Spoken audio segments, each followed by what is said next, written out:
할렐루야, 예수님의 사랑으로 성도 여러분을 사랑합니다. 지난 8월 10일 오전 9시쯤 태풍 카눈이 통영과 거제 인근에 상륙했습니다.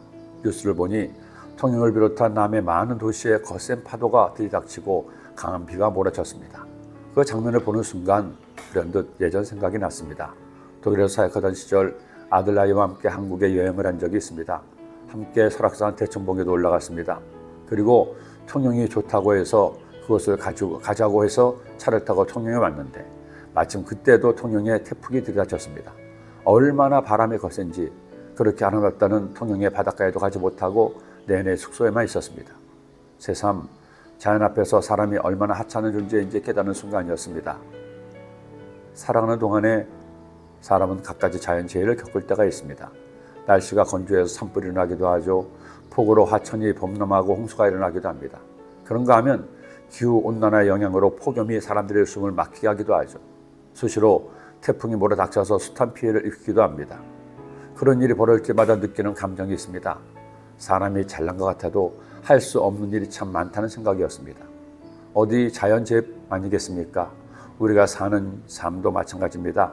아무리 잘난 사람이라도, 많이 배운 사람이라도, 많이 가진 사람이라도 내일 일을 알지 못합니다. 내가 원하는 대로 살 수 있는 사람도 없습니다. 삶은 넉넉하지 않아서 언제 어떻게 무슨 일이 날지 아무도 모릅니다. 그러니 우리가 어떻게 살아야겠습니까? 사람은 겸손하게 살아야 합니다. 잘난 체 해서는 안 됩니다. 더구나 나를 만드시고 세상을 창조하신 하나님 앞에서는 말할 것도 없습니다. 질그릇 조각 중 한 조각 같은 자가 자기를 지으시니와 더불어 다툴진대 화했을 찢어 진흙이 토기장에게 너는 무엇을 만드냐? 또는 내가 만든 것이 그는 손이 없다 말할 수 있겠느냐? 아버지에게는 무엇을 낳았어 하고 묻고 어머니에게는 무엇을 낳으려고 해산의 수고를 하였소 하고 묻는 자가 화 있을진저. 살면 살수록 깨닫는 것은 하나님은 우주보다 크시고 사람은 먼지보다도 가볍다는 겁니다.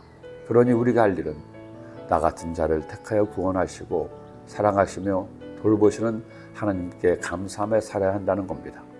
그것이 하나님이 나를 사랑하는 것이 너무나 감사해서 하나님을 기쁘게 해드리는 내가 되어야 한다는 것입니다. 그렇지만 어떻게 내가 하나님을 기쁘시게 할 수 있습니까? 내가 행복하게 살면 하나님이 기뻐하십니다. 하나님은 당신의 자녀가 행복하게 살기를 원하십니다. 그 행복의 비결이 이것이죠. 항상 기뻐하고 쉬지 말고 기도하고 범사에 감사하는 것, 이것입니다. 태풍이 올라오던 날 창밖을 보니 쉼없이 비가 내리고 있었습니다. 그런 생각이 들었죠. 이번 태풍으로 피해를 입는 분이 없었으면 좋겠다는 생각이었습니다. 그런데 또 문득 생각해 보니 태풍이 다 나쁜 것만은 아닙니다.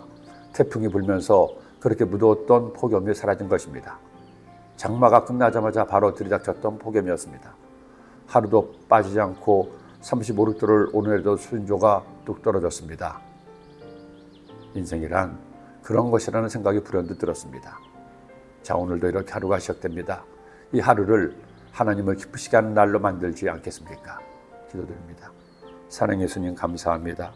오늘도 주의 말씀을 주셨으니 이 말씀 꼭 기억해서 하나님만을 믿고 의지하며 하나님께 감사하고 모든 것에 기뻐하는 저희들의 삶이 되게 하여 주옵소서.